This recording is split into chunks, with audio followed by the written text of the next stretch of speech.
상대에게 사자 역할을 한 경우에 대한 질문 드리겠습니다. 저는 과거에 깨우침이 부족해서 본의 아니게 상대에게 정신적, 경제적으로 피해를 준 적이 있습니다. 본인이 사자 역할을 하게 된 경우입니다.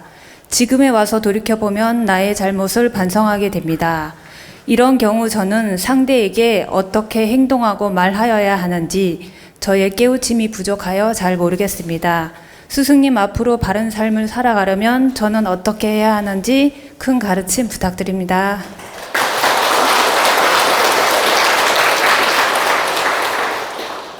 질문에서 내가 사자 역할을 했다고 말을 하시는데, 피해를 준 사람이 사자 역할을 했다라는 법칙은 없습니다.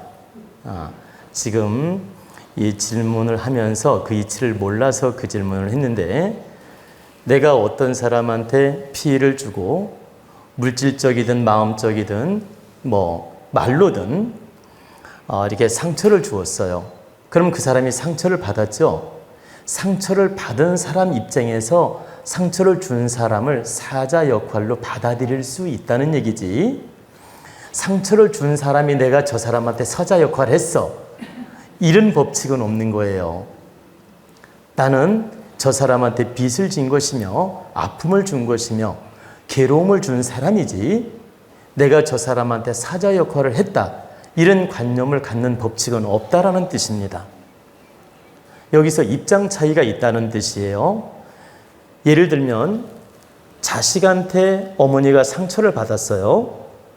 자식이 속을 새기고 말도 안 듣고 말도 함부로 해서 부모님이 상처를 받았다면 이 부모님은 자식을 사자 역할로 받아들일 수 있다는 뜻입니다. 우리 아들이, 우리 딸이 나에게 사자 역할로 왔구나, 나를 깨우치러 왔구나, 나를 공부시키려고 왔구나, 사자 역할로 받아들일 수 있다는 뜻입니다. 그러나 아들이나 딸 입장에서 내가 부모님한테 속삭이면서 내가 엄마한테 사자 역할 해야지, 아버지한테 사자 역할 해야지, 이런 법칙은 없다는 거예요. 지금 아들 입장에서는 잘못하고 있는 것이며 업을 짓고 있는 것이며 실수하고 있는 것이다. 이해가 되시죠? 그래서 우리가 항상 이 자연의 법칙과 잣대를 놓을 때 내 입장과 상대 입장은 달라지는 거예요. 그래서 내가 모든 인연을 사자로 받아들이거나 공부로 받아들이거나 깨우침으로 받아들이는 건 항상 내 입장이라는 겁니다. 그리고 내가 그런 아픔을 주었을 때는 저 사람한테 사자 역할이라는 관념을 갖는 게 이치에 맞지 않아요. 상처를 주거나 괴로움을 주거나 어떤 아픔을 주었을 때 사자 역할로 받아들이면 안 되고, 나는 저 사람한테 본의 아니게 실수했구나, 아픔을 주었구나, 빚을 지었구나, 이런 괴로움을 주었으니 나는 죄책감을 가지고 반성을 하면서 앞으로 이 업을 바르게 풀어야 되겠구나. 그리고 저 사람한테 진심으로 사과를 하든 득되게 살든 어떤 식으로든 노력을 해서 내가 이 잘못한 빚을 잘 풀어야 되겠구나. 잘못한 죄를 씻어야 되겠구나. 이 잘못한 행에 대해서 반드시 풀어야 되겠구나. 지극히 반성하면서 노력해야 되겠구나. 이 마음을 가질 뿐이지 그 사람에게 내가 사자라는 관념을 갖는 건 옳지 않다. 확실하게 구분이 되죠? 그래서 우리는 남편이 때로는 사자 역할을 하는 경우도 있고 부인이 사자 역할을 하는 경우도 있고 자식이 사자 역할을 하는 경우가 있습니다. 그러면 그 사자 역할로 온 인연들을 내가 공부로 받아들여서 바르게 푸는 노력을 하는 건 참으로 좋은 일이다. 그러나 누가 됐든 내가 말로 행동으로 어떤 식으로든 아픔을 줄 때는 이건 내 모자람이고 내 과오이고 내 실수이고 내 잘못이기 때문에 지극히 반성해서 그 잘못된 걸 고쳐나가고 풀어나가는 마음을 가져야 됩니다. 그리고 어떻게 마음을 써야 되냐고 물었는데, 이때는 지극히 겸손하게 그 사람한테 잘못된 걸 인정하고 반성하면서 사과를 해야 되고, 그분이 사과를 받아주면 다행히 금방 풀립니다. 근데 다행히 사과를 받아주면 좋겠지만 만약에 안 받아줄 수도 있잖아요. 너무 마음이 아파서 상처가 커서 안 받아주게 되면 내가 겸손한 마음으로 당신한테 잘못한 죄값을 다른 방법으로라도 풀어나가겠습니다.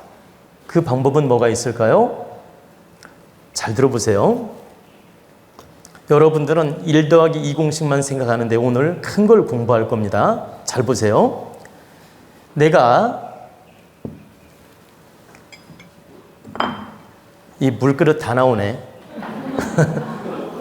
자, 내가 이 사람한테 잘못한 죄를 지었어요. 그러면 부부 예를 들어볼게요. 부부 예를. 부인한테 상처를 주고 아픔을 주고 괴로움을 주었어요. 이 남자가 바람도 피고 뭐 엄청나게 못된 짓을 한 거야. 그래가지고 부인이 엄청나게 상처를 받았어요. 그래가지고 두 분이 이혼을 한 거야. 이혼을 하고 나니까 이 남편이 세월 지나면서 내가 당신한테 너무너무 잘못했다. 너무너무 미안하다. 내가 알고 봤더니 개판으로 살았고 당신한테 큰 상처를 주었는데 정말 미안하다. 이렇게 진심으로 사과를 해요. 그러니까 이 부인이 나는 너 당신 꼴도 보기 싫고 용서를 받아줄 수도 없다. 너무 상처가 커서 난 당신 용서 못하겠다. 절대 나 탓도 나지 마라. 나는 받아줄 수 없다. 그러면 이때 이 사람이 이 사람한테 막 계속 다가가서 이걸 풀려고 하는 건 1차원적인 생각인데 이게 안 될 때는 어떻게 마음을 가져야 되느냐? 그래, 내가 당신한테 깨우치지 못해서 죄를 많이 지었고 잘못된 인생을 살았다. 정말 미안하다. 그러나 내가 당신한테 이 빚을 갚고, 그러니까 이 빚이라는 말이 이걸 풀어내지 못한다면 내가 다른 인연을 잘 만나서 그 사람한테만은 다르게 살아야 되겠다. 내가 재혼을 하든 애인을 만나든 다른 사람을 만나거들랑 내가 당신한테 못해준 걸 이 사람한테 잘해주고 바르게 깨우쳐서 더 득되는 인생을 잘 살아야 되겠다. 그리고 이 공답이 당신한테 진심으로 가기를 바란다. 당신이 한이 맺혀서 내가 비록 풀지는 못하지만 다른 사람한테라도 반성하면서 득되게 살아서 반드시 이 업을 소멸하겠다. 이런 마음을 갖는 것도 업을 푸는 방법이에요. 즉, 이 사람한테 진심으로 사과해서 이 사람이 받아주어서 풀리면 좋고, 안 받아줄 때는 여기에 매이지 말고 다른 인연을 통해서 내가 바르게 산다면 이 업은 자동으로 풀린다 이 말입니다. 꼭 이 사람한테만 내가 풀어야 푸는 게 아니다. 보통 사람들은 이 사람하고 맺혀 있으면 이 사람하고만 풀어야 된다고 생각하잖아요. 근데 이건 1차원적인 방법이다. 굳이 이게 아니라도 내가 인생을 모두를 위해 득되게 참여하면서 산다면 이 업은 스스로 풀린다는 뜻이에요.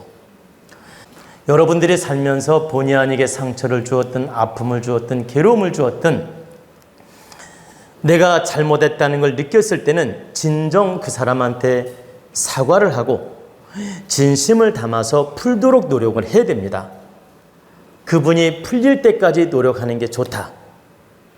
그런데 도저히 한이 맺히고 억울함이 많고 마음이 막혀서 마음에 장벽이 생겨서 풀 수 없을 때는 너무 집착하지 말고 내가 다른 인연들한테 득되게 사는 쪽을 택하는 게 좋다.